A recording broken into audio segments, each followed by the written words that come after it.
I want to say that, first of all, it is really, really nice to be here. Really, really good to be here.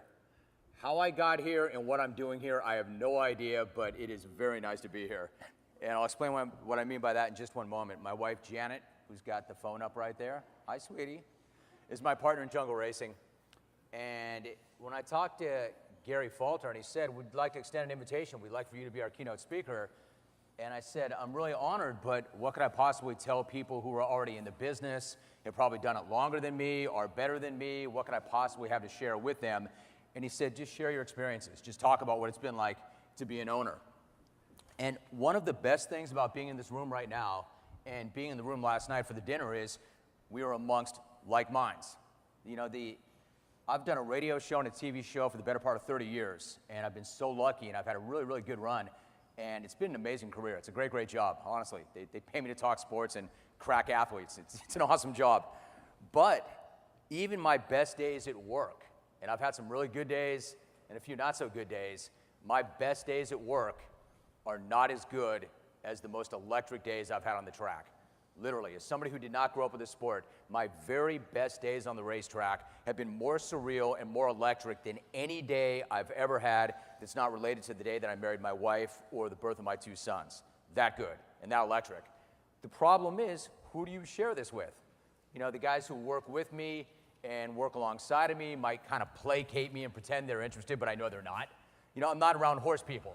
So you want to be around horse people. And it's good to be in a room with horse people. Everybody knows what we're all talking about, and it's unspoken, and we just all get it. So when it came up, and even after we had some really bad news about a month ago with Shared Belief, there was no way that I was going to miss this. In fact, even last night, some people were coming up, and they were saying things like, we're really sorry about the big horse.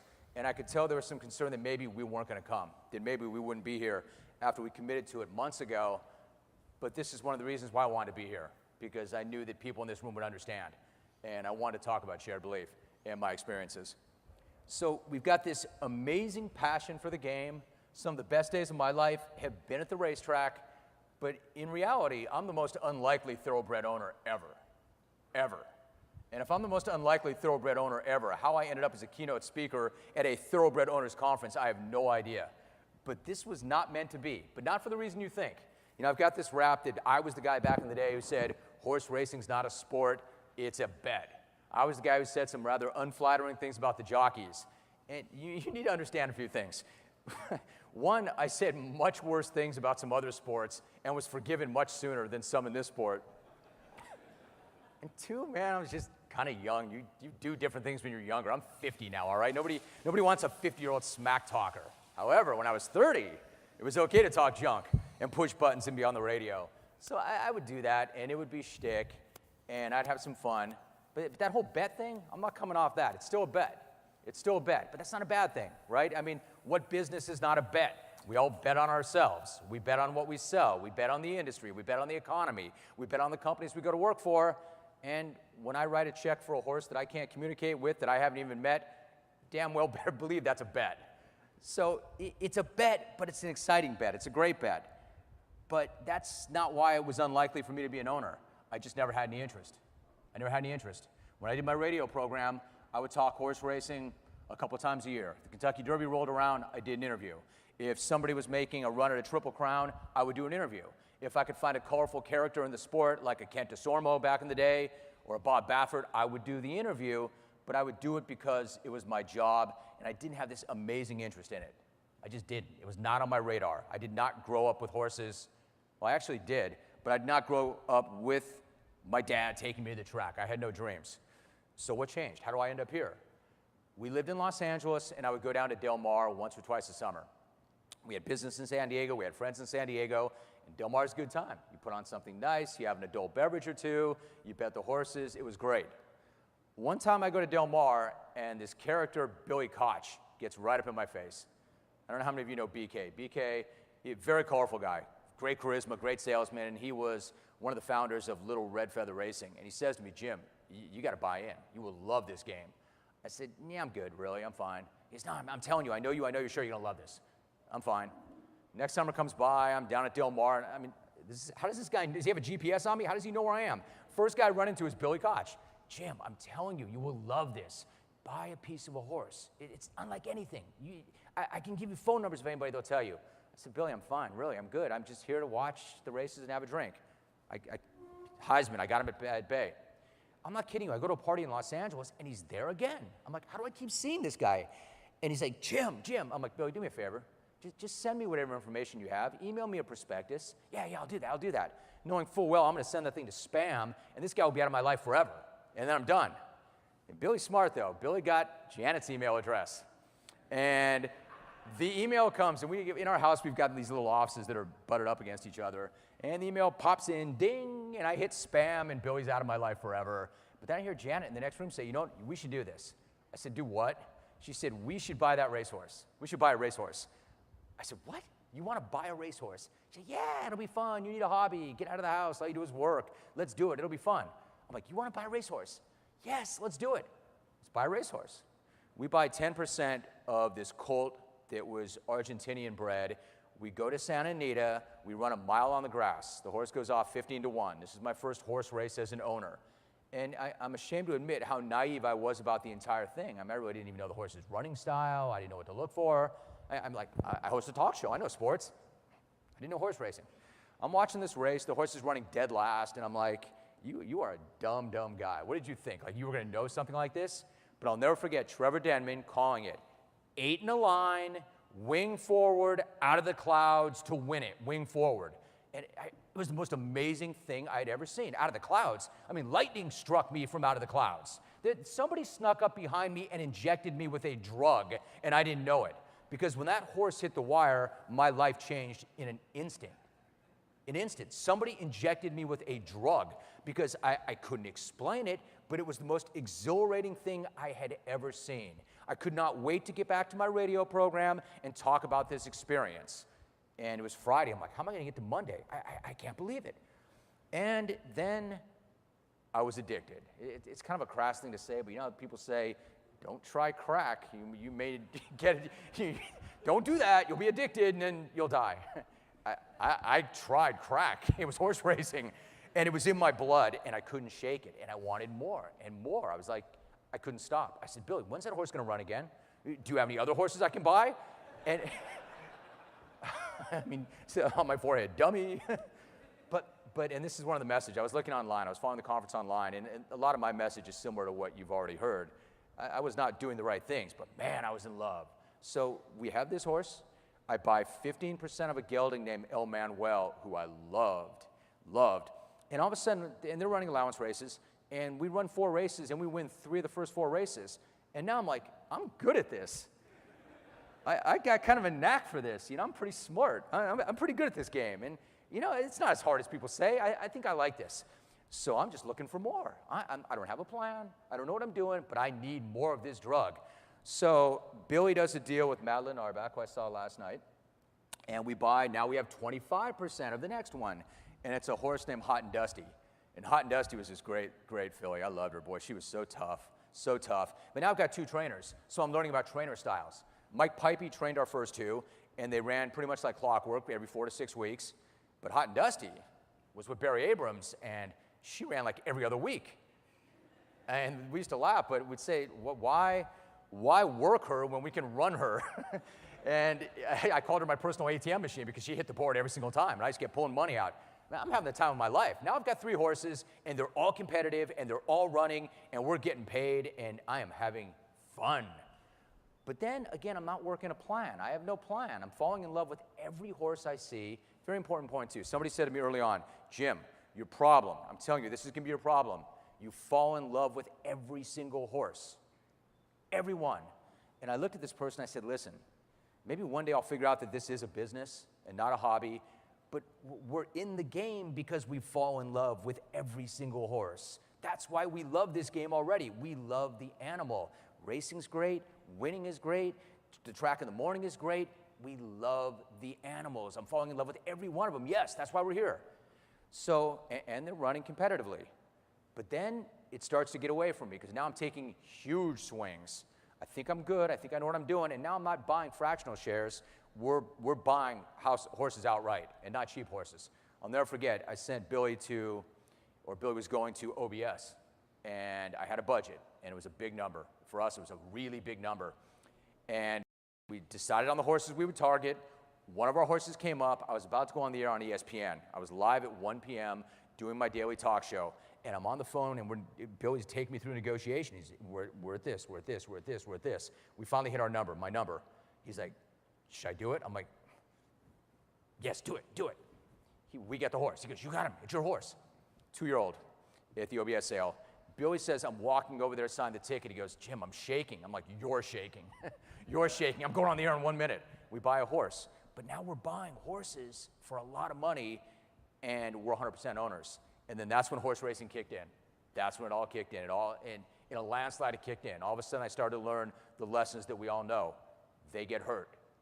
They get sick. They need time off. They don't run. They don't run. They don't earn. The bills pile up. And then all of a sudden, I still love the animal, and we still love it, but we're getting our heads kicked in all of a sudden, and we're not winning. Oh, by the way, we're not winning races. It's not easy to win a race. I had no idea how hard it was to win a race because we were winning races early on, and all of a sudden, it's going sideways on me, and now we're losing a lot of money.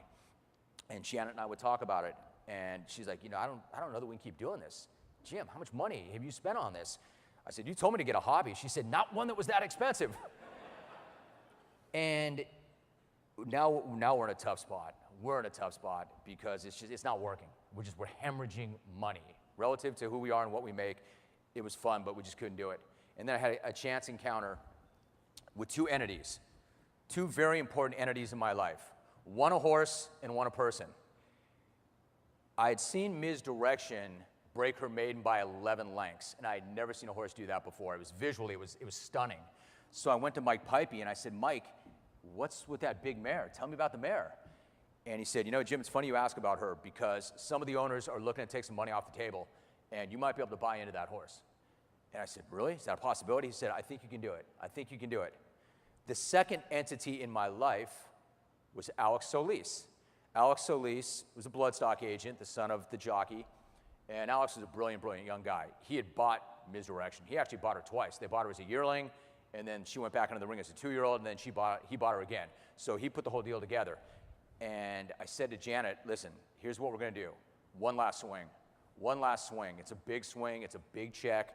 We take a shot here. If this doesn't work, we're done. And then I'm that guy. Then I'm the guy that came into the business like so many other owners with big dreams, and well, people have had much bigger pockets than me, but spent a lot of money only to crawl away, wounded, licking their wounds, never to be heard from ever again. I was going to be that guy. We had a great time with it, and I wasn't going to be bitter, but I was going to be another one of those cliches. One last try. We're going to get Misdirection. Because they told me, we'll make you the majority owner and you can run in your silks, but here's what it's going to cost you. So I tell this to Janet. I'm like, this is the one. She said, are you sure? I said, sweetheart, it's racehorsing. No, I'm not sure. But I think, and I know we've never been a part of a horse like this. So we get Misdirection. And, I mean, good start. She runs in a little stake. She comes in second, but it's a really good second.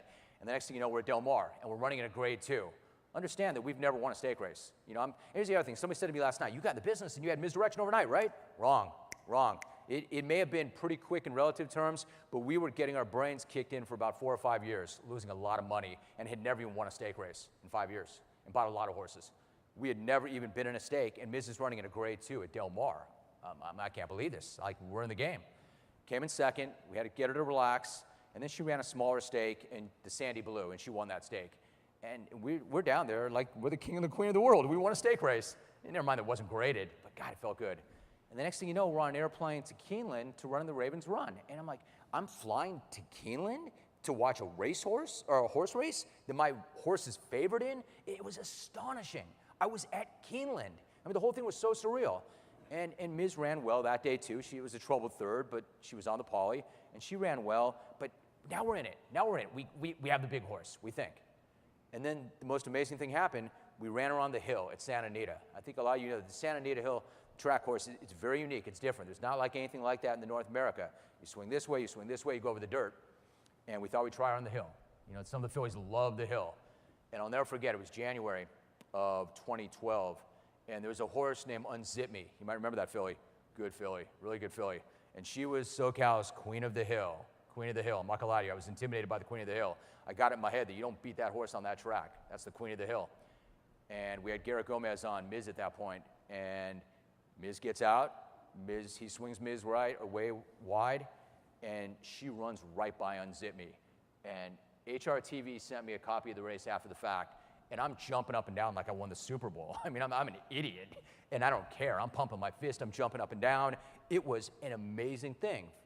One, because the horse, man, we love the horse so much. I was so proud of our girl. Look what Miz just did. She beat the Queen of the Hill, and we got a grade 3. And then people were on Twitter saying things like, hey, moron, you think that felt good? Win a grade 1. And all I could think is, if that's what it feels like to win a grade 3, I can't even imagine what a grade 1's going to feel like, because that felt like the Derby to me. And we go to the winner's circle, and here's Miz in all her glory. I'll never forget, I walked to the parking lot after the race, and this guy looks at me and he goes, Rome. I turn around. He goes, you have the new Queen of the Hill. I just got chills. You have the new Queen of the Hill. So we have this horse, and she wins a couple of races, and Mike Pipey says to me one day, Jimmy, I think you have your Breeders' Cup filly. And you have to all understand, the Breeders' Cup, it was such a pipe dream. To me, I just kind of got it in my head that this only happens to true blue bloods. This happens to old money. This happens to people who have been in this business generations. If I get a good ticket to attend the Breeders' Cup, that's a win. I'm never ever gonna get a horse in the gate at the Breeders' Cup. Until this, we never won a stake race. It's just not for us. But we're having fun. I know my place. Stay in my lane. Miz gets hurt, and Miz needs time, and Miz needs more time, Miz needs more time, and we give her time. I really believe this, and I'll tell you before, boy, that clock is moving fast. Either I'm enjoying my speech more than you are, or that clock is moving fast. Sweetie, you come and get me if this isn't working. We give her time. My feeling is you take care of the horse. You always take care of the horse. Take care of the horse. The horse will take care of you if you take care of the horse. Take care of the horse. It has to be about the horse. The horse will let you know when. And we did that with Miz, and we gave her a lot of time. In fact, we gave her so much time that as we started to get closer to the 2012 turf sprint, Alex Solis said to Mike Pipey, Mike, I think you can run her in that race. She's training well, she's doing well. The race is not showing up as tough as we thought it was going to be. Some of these monsters are not shipping in, and we know she loves the hill. And can you get her ready?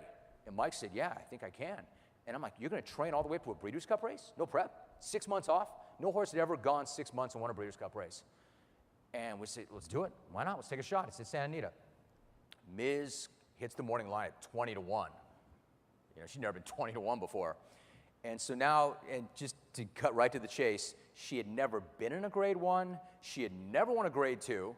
She obviously had never run against the boys, and she had 6 months off. And we're going to run her in a Breeders' Cup race. And she's 20 to 1 on the morning line. Wow. But I don't care. I don't care. The fact that we have a horse that's going to be in the gate at the Breeders' Cup is incredible to me. We go, the wise guys bet her down. They know, horse for course. She knows that track. And when you ship in and you've never been on that track, it's confusing. And my listeners, I think, bet her down a little bit. And she goes off maybe 6 to 1. And I'm watching this race, and I always stand next to Alex Solis during all of our races. And she's far back now. Miz liked to come running. Miz could rate a little. Miz could win on the lead. Miz Direction had never been 10 lengths back in a race, especially a 6.5 furlong race. And she had never been in 10th place. And Mike Smith swings her wide. And I said to Alex, damn, she is backing up. And I'll never forget, Alex said, no, she's not, Jim. She's coming. Look at her. She's coming. And sure enough, Miz starts picking horses off. And I'm like, all right, this is good. This is not going to be embarrassing. And then I'm like, she's running her eyeballs out. I think the big mare is going to hit the board. Big mare's going to hit the board. This is incredible. And then all of a sudden, it hits me. I don't like the phrase, but oh my God, she's going to win. She's going to win a Breeders' Cup race. She hits that wire, and we're all high-fiving and hugging, and my brain just went blank. Ms. Direction won the Breeders' Cup. You have to understand, and no offense, sweetie, for months I would go to bed every single night thinking about that horse in that race. Just love my life here always, though. But I mean, can you imagine turning that thing over in your head month after month after month after month? A horse that it's literally one of the loves of my life. If that's the love of my life, that big mare was one of the loves of my life. She won a Breeders' Cup race, and I'll never forget, we walked down there. They're walking her in with a Breeders' Cup blanket on her, like royalty. It was the most astonishing, surreal thing that had ever happened in my life. Better than any day at work. The only things better than that day were the day I married Janet and the birth of my 2 kids. That incredible. We won a Breeders' Cup race, and not we, but our girl that we loved. I could not process it. I could not make sense of it. I couldn't believe it. I just knew that if we never won another horse race ever again, despite all the bad beats, all the losses, all the money, it was fine. It was fine. We had a Breeders' Cup champ. And that was it. It was good. It was all worth it. But she did win more races. And she won another race. And just to skip to the very end of the Miz story, we run her back-to-back, and she's back on the hill, and she's off 5 months again, but we know she can do it because she's done it before. And this time, she goes off as the favorite, and Mike has her closer to the front, and she comes running again, and she wins it again, and now we have a back-to-back Breeders' Cup champion, and I just don't know how this is happening to us. It doesn't happen to people like us, and it's incredible. Now, here's where it got tricky. Before the race, we knew we'd probably send her to auction. We probably would sell her, and it was an incredibly bittersweet thing. And when I talk about some of the best days of my life have been in this sport, some of the saddest days of my life have been in this sport. And I think if you're jaded, you'd probably say, yeah, Rome, I should be so sad. I saw what you sold that horse for. I'm here to tell you, we adored this horse. We loved this horse. This horse was family. And we knew that the second that race was over, whether she came in first or she came in last, she was going to be on a plane within hours to go to Kentucky to be in the sale. We go across the street, we have our celebratory dinner, Janet and I have a couple drinks, and one of Mike Pipey's top assistants, a guy named Rawl, walks us back to the barn, drives us back to the barn, middle of the night, and we got to say goodbye to Misdirection. And we probably, knowing the potential buyers, we're never going to see that horse ever again. We probably will never see her babies. We certainly cannot buy her babies. We got to say goodbye to Misdirection. And we're crying our eyes out. I mean, this is unbelievable. We just won a Breeders' Cup again, but we're never going to see this horse ever again. And it was very emotional. It was a very sad thing. And it's kind of hard to explain to people. It was very, very, very sad. And then she's on a plane, and she's gone, and she goes through the ring. Good day in the ring. But then if people were saying things like, hey, Rome, why are you so greedy? Why can't you run that horse? She's only 6. We sold the horse for a couple of reasons. Number one, she had nothing left to prove. She had given us everything. She had an amazing career. I didn't want to see her out there anymore. Honestly, and again, you'll be jaded and say, yeah, really, I bet money had something to do with it. Of course money had something to do with it. Anytime somebody says to you, it's not about the money, it's about one thing, the money. But I know from having done this a long time, and I've talked to a lot of athletes, they very rarely get to go out on their own terms. Athletes never go out on their own terms. She had a chance to go off as a 2-time world champion, and I thought that she had done enough. And I couldn't bear the thought of her getting beat on the hill because somebody would have got her one day like we got Unzip Me. And I just wanted her to have a life. I want her to be a horse. I want her to have a great life. And I knew that whoever bought her, who could afford her, was going to give her a great life. We had had enough. That's enough. She should go. And the other thing was the money. The money. We had lost so much money, and it's so hard to ever take money off the table. We wanted to stay in the game. We wanted to have other horses. We wanted to reinvest and stay in. So we sold Miz, thinking that'd be the last time we'd ever see her. 2 summers ago, we take our kids. I have 2 boys. Janet and I have 2 boys, a 14-year-old and a 10-year-old, and we go to London, and we go to Paris one summer. And Alex Solis was there at a sale, I believe. And Miz now is in France. And Alex emails me and says, do you want to go see her? I said, we can go see her? We can get on that farm? He goes, you can go see her. We drive to Deauville, 2 hours away. Now she's in full, and she's living the life of a horse. And I'll never forget, my then 8-year-old son says, Dad, there she is. Look. I swing around. Here comes the big mare coming down the hill. Pregnant, happy as can be, a little grayer. And we saw her, and it was awesome. It was just awesome. So we got to see her again. But my final thought on Miz, who saved my racing life, she was the last one. Can I say this girl was mean? This girl was mean. She was meaner than any colt I've ever been around. She was terrifying. And the one last story I had about her, one day I was at the barn, and Mike Pipey was not there, and Aaron Grider, the jockey, was there. And he's messing with her. He's kind of teasing her, and he's messing with her. I'm like, Aaron, man, far be it from me to tell you what to do or what not to do. I would not mess with that horse. He's like, come on, Rome. What are you talking about? The big girl comes over the webbing, and not like got her like she's gotten all of us, and she locks onto his chest, and she won't let go. She bit him on the chest and lunged over the webbing. I was terrified. I'm like, Grider, are you all right? And he's like, yeah. He had a flak jacket on. And he told me, I got to tell you, I've never had any horse ever do that to me. And I called Pipey up. I said, Pipey, she damn near killed Grider. I've never seen it. She was mean. And even after that time when she came walking down the hill, I saw her, and then she looked at me. She had this kind of maniacal look she'd give you if she didn't like you or she was not happy. And even in retirement and in full, the mare still had that. They have that. They know that. So Misdirection saved my racing life. She kept us in the game. We got lucky, and it was like the most surreal moments ever. But right before that second Breeders' Cup, I said to Alex, what do we do now? We're probably going to sell her. He said, well, we got to find another one. I said, we'll never find another one like that. That's a once-in-a-lifetime horse, right? Right? We'll never find another one. He said, you don't know that. You don't know that. There may be another big horse. It's my job to get you one. Right before the race, he sends me a link. Some of my favorite moments of any year is when Alex Solis Jr. sends me a link. It only happens a few times a year. But what that means is he's already vetted it. Not vetted it physically, but screened out, like that's a horse I might want to own. And he shows me this link of Shared Belief in his maiden race at Golden Gate. And it's jaw-dropping. It's absolutely incredible how he won this race. And I said, are you telling me we have a chance to buy that horse? He said, I think if we move really quickly, we have a chance to get this horse. Are you in? I'm like, I'm in. I'm in. I haven't seen the horse. I haven't asked anything about the horse. You know, who's his sire? What does he do? Is he a sprinter? Can he get a classic distance? I'm in. That's an incredible thing. I'm in. So the story goes, the owner and breeder of that horse, Marty Wygott, had the horse and was going to send the horse down south. At least this is the story I'm told. Was going to send the horse down south, and Jerry Hollendorfer, who was working with him, said, hey, you mind if we put something together? He said, you can, but you better move quickly. You're not the only one who wants this horse. Alex looks at the horse. Alex pulls the numbers. Alex is a big metrics guy. And we get a deal together for Share Belief, and the deal's done. And the thinking was, and for a gelding, it was not cheap. It was a gelding. The thinking was, maybe we get our money back. We're selling Misdirection. We're going to have some fun with this one, and the G3 Hollywood preview is coming up, and he'll be live. It'll be fun. But that's all it was. We had no idea what we were getting. Just somebody who had a great first race. The Hollywood preview was a race that came up only 21 days later, which concerned me. It was too soon, I thought.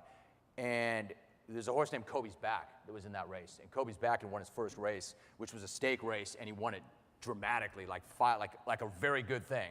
So we were all very concerned about the best horse on the West Coast, a Kentucky Derby prospect, Kobe's Back. So I'm at home watching this because I can't go to the track. Janet's somewhere else. Alex is somewhere else. And I'm just in my living room watching this race. And Share Belief is doing what he does. He rates well. He's in a good spot. And here comes big Kobe's Back, looming up, large, about to do what he does. And then Corey Nakatani just kind of asked Share Belief.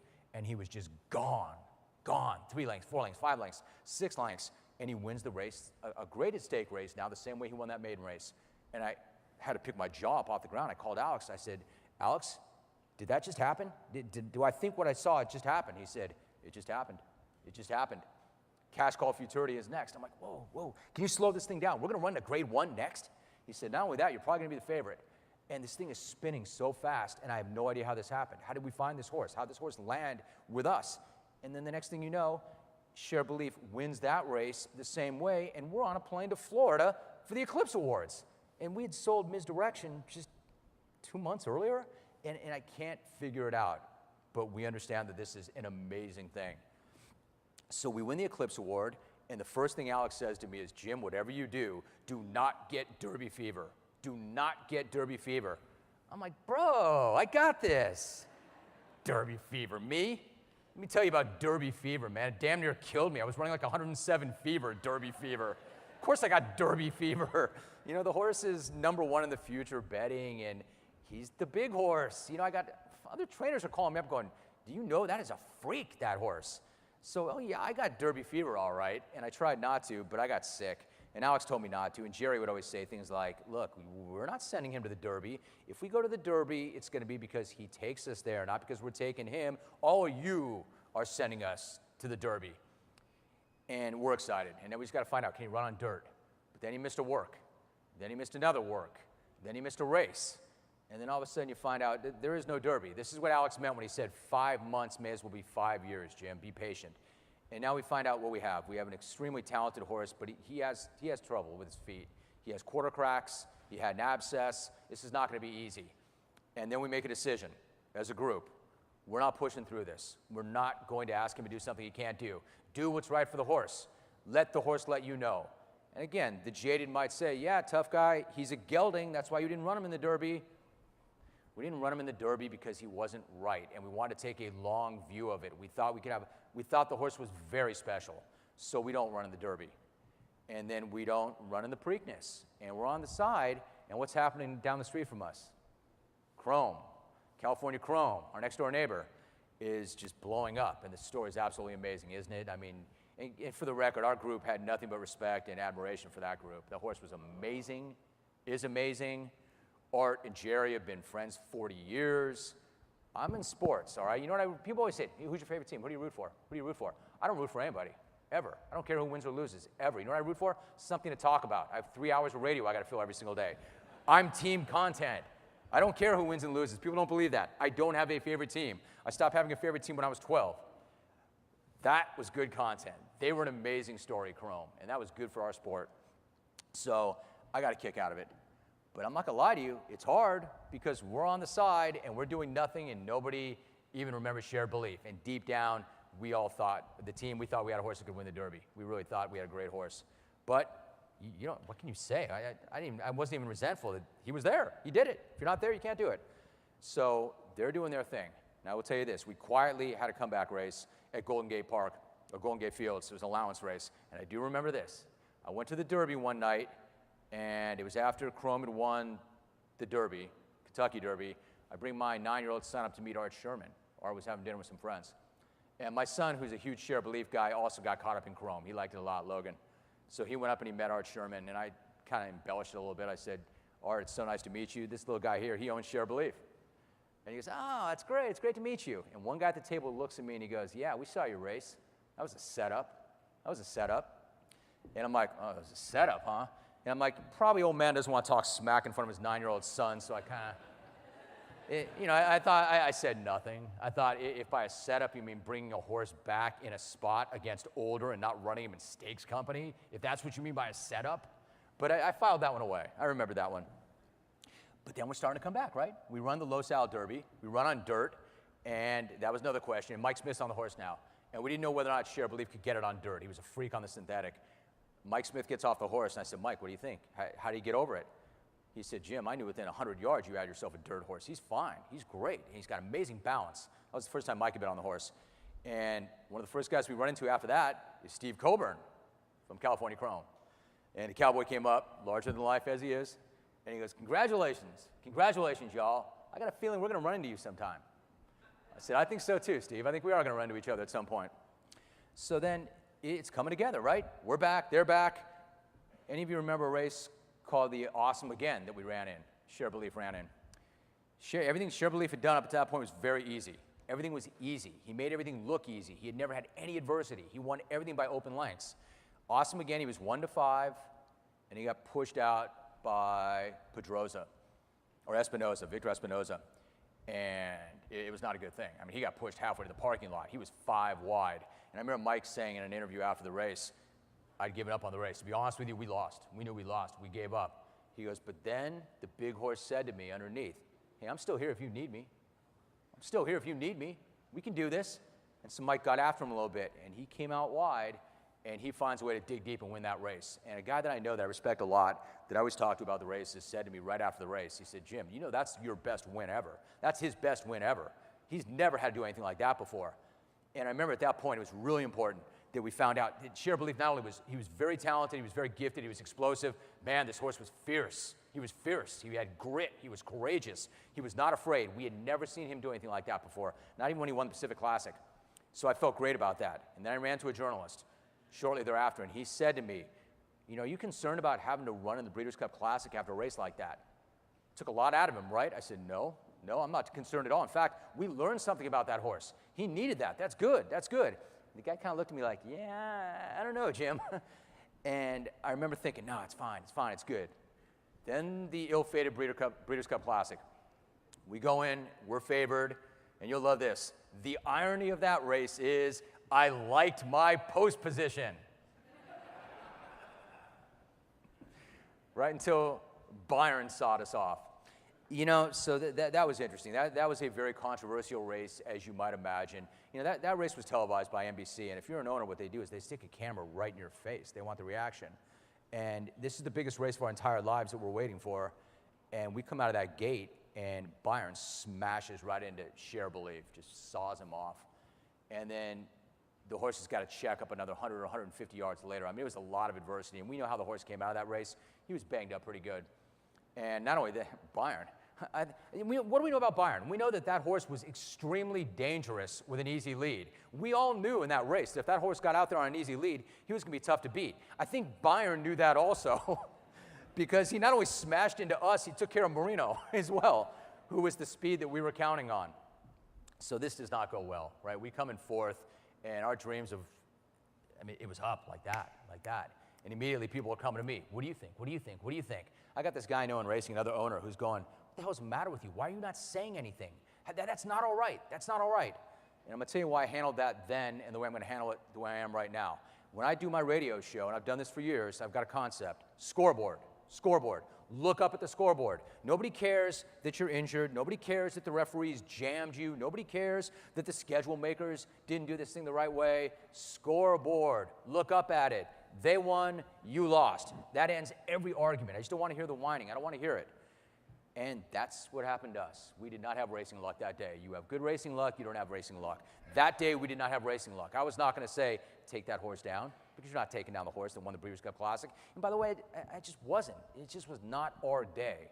And I will say this about this sport that I find kind of curious. I find it curious when people say, our horse likes it on the outside, not on the inside. And?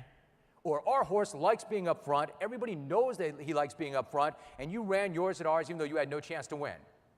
And this is racing. This is sports. This is life. And I was not going to be one of those guys who said it then, and I'm not going to say it now. My only frustration with that race was I felt deep down that the field did not get Cher Belief's best shot. That was my frustration. If your best beats our best, I will tip my hat to you and say, you have a better horse. Or at least you had a better horse that day. My feeling was they did not get our best shot, and that frustrated me. But can I tell you this? Considering the adversity that shot that he took coming out of the gate, the way he had to check up, as bruised up as he was coming out of that race, I've never been more proud of that horse finishing fourth against that field and not spitting the bit and battling the way he did. And he beat some really good horses even to come in fourth. 3 3/4 lengths or 3 3/4 lengths back of some horses that had beautiful trips. Never been more proud of Cher Belief. Was disappointed and frustrated, but that's racing, right? That's racing. We run him back in the Malibu. He wins a sprint next month. So now you've got a horse that won at 1.25 miles and then dialed back to 7 furlongs in a sprint in a grade 1, and he won that. And it was never enough. Like, yeah, well, he beat a 72-1 shot. You mean the 72-1 shot that came right back and won a grade 2? Then unfortunately, he passed as well. But my point is the horse was so versatile, and it was so neat. And it happened. It happened. It's disappointing, but it happened. And then I know I'm running out of time, but the points that I do want to make about him, he comes back and we run against California Chrome. And you guys have to understand, the Chrome thing was just so fascinating because deep down, Chrome, they thought they had the better horse. Chromie fans, they outnumbered ours by far. That was America's horse. They knew they had the better horse. But deep down, although we never wanted to say it, who doesn't love their horse? You're supposed to think you have the better horse. We thought we had the better horse, deep down. We always thought Cher Belief was the best horse in America. We just thought. We had to prove it, but we thought we had it.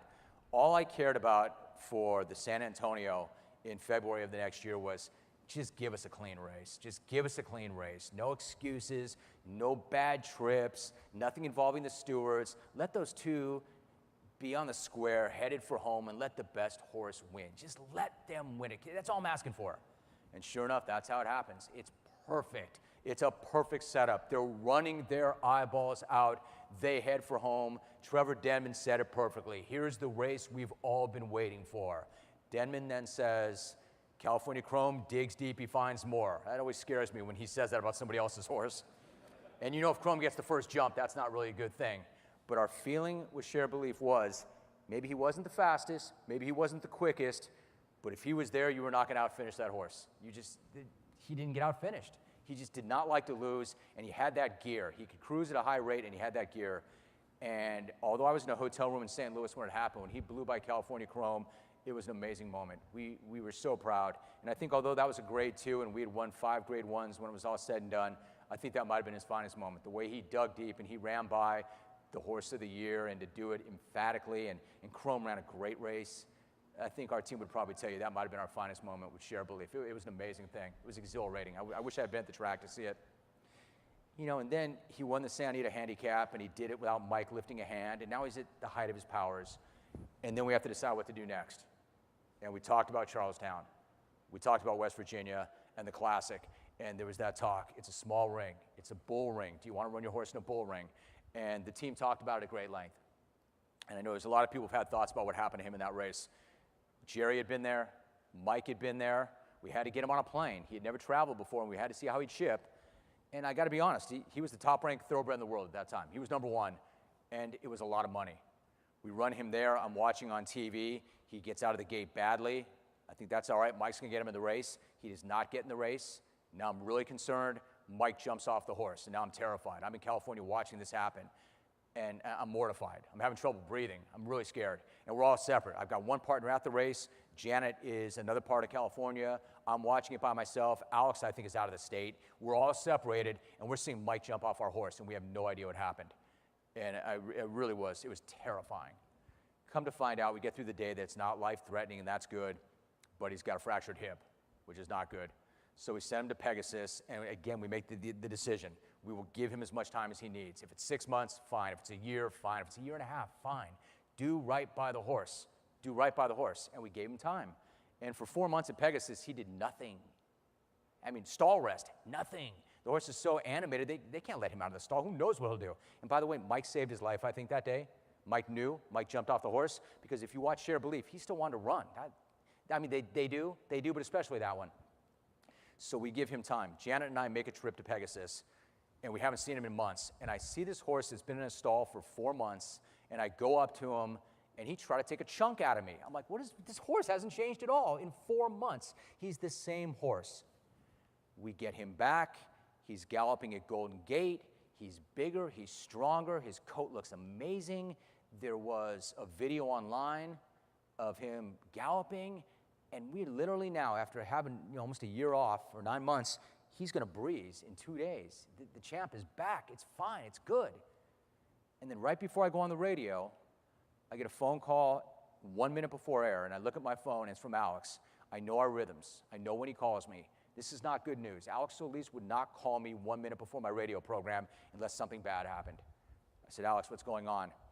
He said, Jim, the big horse has colic. I said,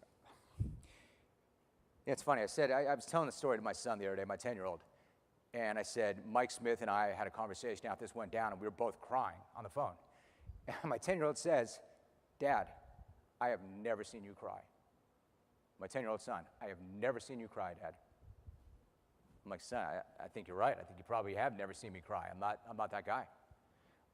So if I cry in front of a bunch of people I don't know, that's how this is.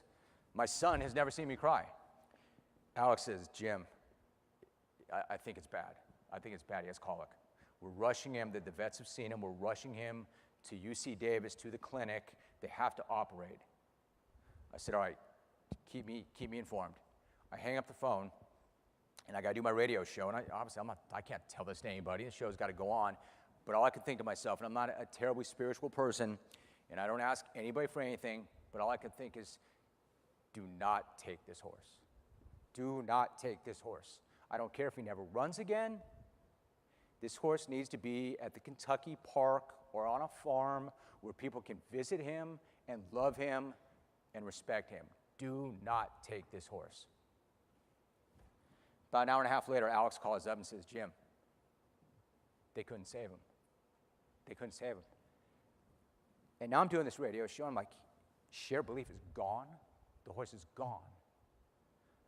I finish the show. I go to my office, and I'm just a 51-year-old man crying at my desk. I used to make this joke on the radio. You can't cry at work. I don't care if you didn't get that sale or your boss yelled at you. You don't cry at work, ever, unless something really bad happened. Well, I'm crying at work because something really bad happened. First call through is Mike Smith. And Mike Smith, he's crying. He didn't start crying. He's already crying. Jim, I'm so sorry. I'm so sorry. I can't believe it. I said, Mike, neither can I. And we're so sad and we're in shock. And I said, Mike, I'm just so glad you rode that horse. Mike, I interviewed Mike once during the Zenyatta stage on ESPN. And he said to me before we went on the air, hey, Rome, I wouldn't mind riding one of yours one day. I said, Mike, that'd be the greatest. In the back of my mind, I was always thinking, I will never have a horse good enough for Mike Smith to ride. I won't. Mike Smith is not going to get on any of my horses because none of our horses are Mike Smith type horses. So Mike wins 2 Breeders' Cups on Misdirection, and Mike was on Share Belief. And then the horse is gone. I'm never going to see the horse again. I didn't say goodbye to the horse. The horse is gone, just like that. The day before, the horse was great. He was going to breeze that week. Seems cliched and trite. If you have a horse, go hug your horse. You don't know. You never ever know. You never know, because this one was larger than life. And people used to say, well, he ain't much to look at, but boy, man, that's a running son of a gun. That 15 two-hand horse thought he was 20 hands. Let me tell you about that horse, all right? He was larger than life and bigger than life. And then once the shock wears off, the sadness sets in, and it's been very difficult. It's been very, very hard. And I think that some of you involved with this might have been concerned that we were not going to come after that happened, but I wanted to come after that happened because I knew that I could be with people who would understand. And the thing that's made us feel a little bit better is people knew the horse, people loved the horse, people admired the horse. I'm so proud whenever I see somebody in the business say to me, Jim, that was an amazing horse, because I know you know what you're talking about. And all I could say about Share Belief is, my final memory about him. And we're going to get to a point. It's still sad, it's still hard. But I'm going to get to a point one day, where I'm only thinking about the good times and how lucky we were, because we know this. We are so lucky to have a horse of a lifetime in our lives. We're all better for it. We're all better for it. And who am I to say how sad I am? I'm sad for the people who live with the horse, the grooms, the people who took care of the horse, you never come back from something like that. But we had him, and he gave us some thrills of a lifetime. But the thing that I will always remember about him, as athletic as he was, as explosive as he was, as gifted as he was, this horse was fearless. He was absolutely fearless. And he showed us his grit when he came back in the Awesome Again. He showed us his grit in the Breeders' Cup Classic. He loved his job. He loved to run. He loved to compete. He was an alpha. He was one of those horses, like if you think of an NFL locker room, we've got the biggest, baddest guys ever. Imagine a guy on an NFL football team who goes maybe 5'7" or 5'8", walking in front of that team and saying, I'll take any of you, anytime, right now. Let's do this. Here I am. Come and get some. And you look at that locker room, and none of these monsters say anything, and that guy goes, yeah, that's what I thought, and walked away. That's Share Belief now. That's Share Belief. That was Share Belief. He used to walk into the paddock at Santa Anita. It would take two guys to keep him on the ground, and when they'd walk into a race, he was a gladiator. He loved it. He was such a neat horse to be around.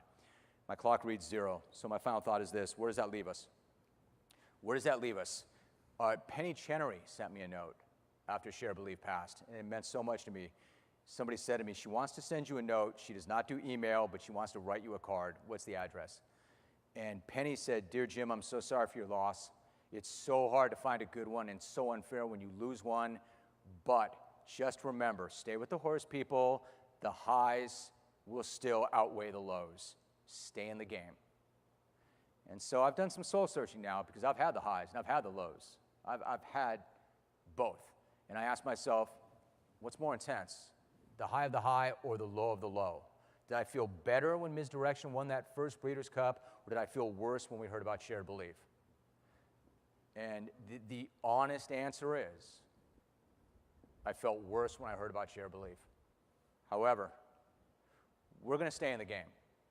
And because in time, I'm going to remember only the good things about Share Belief. And you look at our portfolio right now. I mentioned the two entities that changed my horse racing thing. It was Miz and Alex Solis. Alex Solis is a bloodstock manager, and I know a lot of you talked about this in groups, but they manage everything for us. They pick our horses, they pick our trainers, they tell us where they think we should run them. He manages our portfolio, and we have other horses. Last year, Janet and I, well, Janet may not know all this, but Janet and I partnered up in 5 yearlings that are now 2-year-olds. They were, for us, very big swings, so we're excited about them.